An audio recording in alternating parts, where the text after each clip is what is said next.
रोशनी को बहुत बहुत बधाई।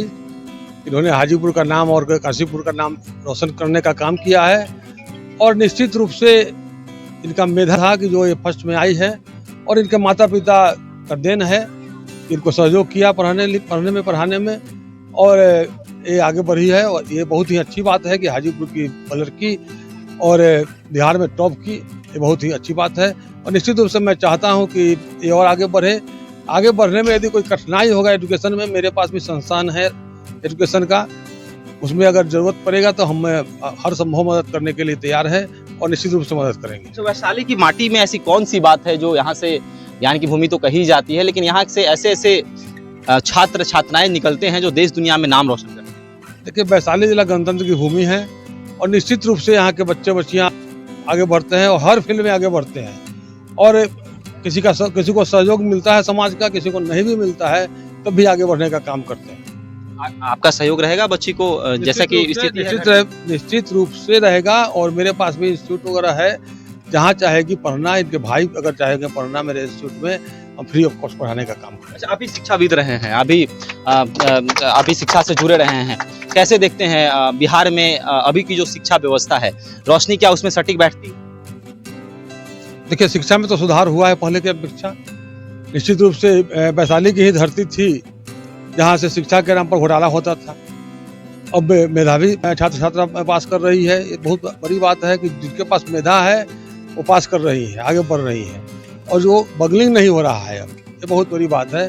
तो मैं कहना चाहूँगा सरकार को भी कि शिक्षा पर व्यवस्था पर ध्यान दे, शिक्षा व्यवस्था पर, और जो जुनून पर्सनालिटी है उसको निखारने का काम करे। चलिए, रोशनी के पिताजी से बातचीत करेंगे। रोशनी के पिता हमारे साथ हैं, आइए आप आगे पीछे क्यों हैं, आइए आगे आइए। संभवतः सुधीर जी नाम है आपका, कैसे देखते हैं बेटी, आज लोग मिलने पहुंच रहे हैं, तारीफ हो रही है जिले में, लगा था कि बेटी टॉप कर जाएगी? नहीं लग रहा था। नहीं लगा था। खुशी होती है? हाँ, अब खुशी होती है। खुशी होती जो है। पहले बोला था हाँ। के परीक्षा के कि पापा आपको प्रेस रिपोर्टर वाला सब को हम बुला के रखेंगे, मगर खुदा ना खास्ते 418 नंबर ला के वो मैट्रिक में निराश हो गए, रोने लगे। उसी बात से ठान लिए कि नहीं, अब इस बार नहीं तो इस बार कर लेंगे। मैट्रिक में भी था कि हम टॉप करेंगे? हाँ, वो कह चुके थे मम्मी को, हाँ हम करेंगे। मम्मी का सपना दिखा रही थी ज्यादा और दिखा दी।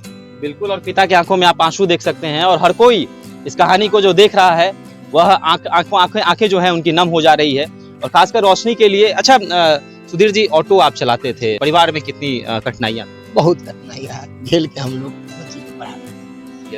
हाँ जी। तो क्या बेटी, उन परिवार वालों को क्या संदेश देना चाहेंगे जो आप ही की तरह पैसे मतलब आर्थिक तंगी है उनके घर पर? क्या पढ़ाना चाहिए बेटी? नहीं, पढ़ाना चाहिए हर बेटी को। बेटी या बेटी में क्या फर्क है, बेटी को ही आगे बढ़ाने की कोशिश किए जाते हैं। बेटियों को ही आगे, हाँ, बेटी ही आगे बढ़ती है ज्यादा। अच्छा लगता है हाँ, पिता के लिए। हाँ। मतलब बेटियों को बोझ नहीं समझे? नहीं, बोझ कभी नहीं समझे, बोझ नहीं समझे, और सभी अभी जो भी है बच्ची के लिए काम कीजिए, बच्ची के लिए काम कीजिए। ये चलिए, 2 वक्त के रोटी कम खाइए और बच्ची को पढ़ाइए। 2 वक्त की रोटी कम खाइए लेकिन बच्ची को पढ़ाइए, बहुत बड़ी बात सुधीर जी कह रहे हैं। रोशनी के पिता हैं, मम्मी से ही बात करेंगे इनकी, आगे थोड़ा सा आ जाइए। क्या कहेंगी बेटी, आज समाज देश दुनिया में नाम रोशन किए, कितनी खुशी हो रही है? बहुत बहुत खुशी हो रही है। बहुत खुशी हो रही है। रोशनी, पता चला कि रोशनी आपको सबसे अच्छा अपना दोस्त मानती थी, हर बात शेयर करती थी, तो आपको रोशनी ने क्या कहा था परीक्षा को लेकर कि सफलता हासिल कर रही हूँ, टॉप होंगी? जी, हमने रोशनी को पढ़ाए और रोशनी बोली कि मम्मा तुम रात भर जाग के पढ़ाते थे। दोनों माँ बेटी का संघर्ष बहुत कठिनाई से गुजरा। हाँ, तो रोशनी हमें सुनाती थी जिस तरह से, तो हम समझते थे रोशनी मेरी कुछ रोशन करेगी। तो मुझे अंदर से एक विश्वास उठ रहा था कि मैं अपनी बच्ची को कभी काम करने नहीं दूंगी जब तक कि बच्ची मेरी पढ़ाई न करे, जब तक पढ़ाई ना करे, पढ़ाई न पूरा करे। ऐसा तो नहीं बोलती थी कि घर का काम भी करो और पढ़? कभी नहीं। खाना मैं खुद बनाया, मैं हाउस वाइफ, तो मैं खाना खुद बनाती थी, खुद। रोशनी का सिर्फ पढ़ाई करती थी, सिर्फ पढ़ाई करती थी। सिर्फ। उन माओं को क्या संदेश देंगी जो बेटियों को बस खाना बनवाती हैं और पढ़ाती नहीं हैं? उन माँ को मैं संदेश दूंगी कि बेटी को पढ़ाइए, पढ़ने वाली है पढ़ाइए, पढ़ाइए। अच्छा, आपको लगता है कि बेटा से ज्यादा बेटियां पढ़ रही हो कि बेटियां ही टॉप कर रही हैं? अधिकतर अगर 1-2 एग्जाम को देखा जाए पीछे तो बेटियां ही टॉप कर रही हैं, तो क्या बेटियों पर ध्यान दें? बेटियों पर ध्यान दिया जाता है तभी तो बेटियां टॉप कर रही है। बेटे लोग तो बाहर चले जाते हैं, घर से बाहर क्रिकेट मैच दुनिया संसार की बातों में घूमते फिरते रहते हैं। अब मम्मा तो घर में रहती है, बच्चे तो बेटियां तो घर में ही रहती है, तो मम्मा ज्यादा ध्यान देती है इस पर। अच्छा, बेटियों को पराया धन भी कहा जाता है, तो क्या क्या संदेश देंगी? पराया धन होती हैं बेटियां? बेटियां पराया धन कभी नहीं होती है, बेटियां तो बेटियां ही शेरनी होती है एक माँ के लिए। बिल्कुल बिल्कुल शेरनी जो माँ एक संघर्ष के साथ अपने बच्चे को जब जन्म देती है, उसी समय उसकी पता चल जाता है कि मेरी बेटी नहीं है, ये मेरी बेटी आगे बढ़ के मेरी शेरनी होगी। और रोशनी ने साबित कर दिया। रोनी ने मेरी ये साबित कर दी। इसलिए मैं सभी माओ से संदेश देना चाहती हूँ कि पढ़ाए लिखाए अपने बच्चे को।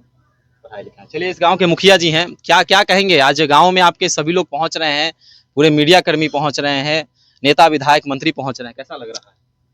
आपके चैनल को बहुत बहुत धन्यवाद। ये सर वैशाली की धरती है, जहां भगवान बुद्ध और महावीर की धरती है, तो स्वाभाविक तौर पे विद्वानों की धरती रही है। और विद्वानों में से एक कमज़ोर परिवार के बच्चे ने एक बड़ी कामयाबी हासिल की है। और पंचायत ही नहीं, देश दुनिया में आज इसका रोशन है। सभी टीवी चैनलों पर, सभी फेसबुक पर पूरे तरह छाए हुए हैं। और हम लोग ये कामना करते हैं कि जिस तरह से कीचड़ से कमल निकलता है, उसी तरह से कीचड़ से ये बच्ची कमल के रूप में प्रकाशित की है।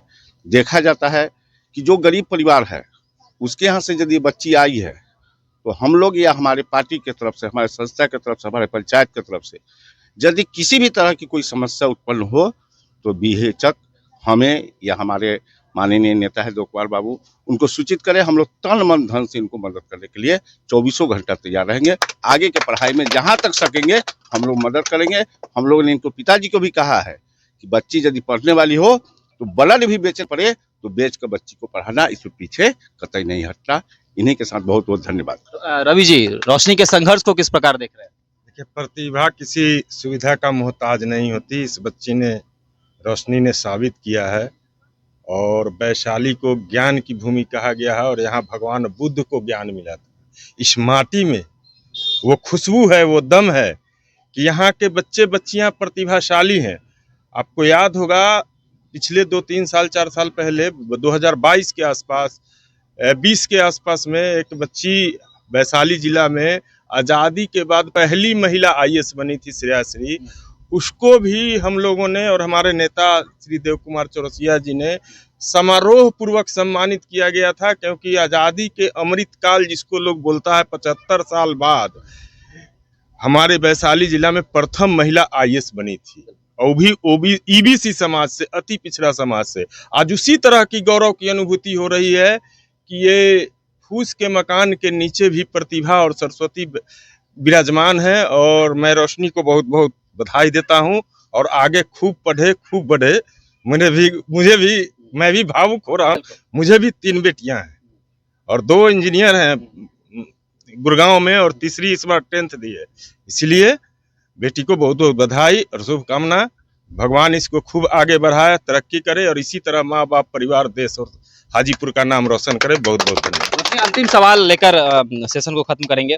रोशनी, तुमने भी मैट्रिक परीक्षा में कम अंक प्राप्त किया था, तो वैसे ही छात्राओं को क्या संदेश दोगी जो पिछड़ गए हैं, फेल हो गए हैं, कम नंबर आया है और कहीं ना कहीं अपने मोटिवेशन को लूज कर रहे हैं? उनको हम यही संदेश देंगे कि अभी हमारा जीवन रुका नहीं है, अभी तो हमारा जीवन बहुत आगे जाने वाला है। हमें अभी और ज़्यादा संघर्ष की आवश्यकता है। जितना हम लोगों ने किया, हम लोगों का उसका फल प्राप्त हुआ है। तो अभी डीमोटिवेट ना हो, मोटिवेशन ले। जितना नंबर आया उससे मोटिवेशन ले कि नहीं, जितना अभी आया है उससे दुगना करके दिखाना है। और कभी ये ना समझे कि आप में हुनर नहीं है, आप कुछ नहीं कर सकते। आप सब कुछ कर सकते हैं। बस एक सोच अपने मन में रखिए और पॉजिटिव सोचिए कि हम कर सकते हैं, तो आप जरूर करके दिखाइएगा। चलिए, तो बहुत अच्छी संदेश जो है रोशनी ने दिया है कि डीमोटिवेट मत होइए। जो बच्चे फर्स्ट डिवीजन से 1-2 नंबर से पिछड़ गए हैं, या फिर जो बच्चे जो हैं टेंशन में चले गए हैं, और रोशनी उस चीज़ का उदाहरण है कि रोशनी ने कहीं ना कहीं मैट्रिक में कम नंबर प्राप्त किया, लेकिन इंटरमीडिएट में उसने यह ठान लिया कि टॉपर होकर दिखाना है, और टॉपर हुई भी। और आज वैशाली जिले के तमाम जनता, वैशाली जिले के मुखिया हों, यहाँ के पूर्व प्रत्याशी देव कुमार चौरसिया हों, तमाम लोग जो हैं आज अपने आप को गौरवान्वित महसूस कर रहे हैं। और पूरे देश में रोशनी की चर्चा है, रोशनी के संघर्षों की, खासकर जो उनकी कहानी है रोशनी के परिवार की, वो तमाम चीज़ों की चर्चा जो है आज वैशाली जिले के साथ साथ पूरे बिहार और भारत में हो रही है। तो आपको रोशनी का संघर्ष कैसा लगा, अभी हमारे साथ कॉमेंट सेक्शन में अपनी राय दे सकते हैं। धन्यवाद।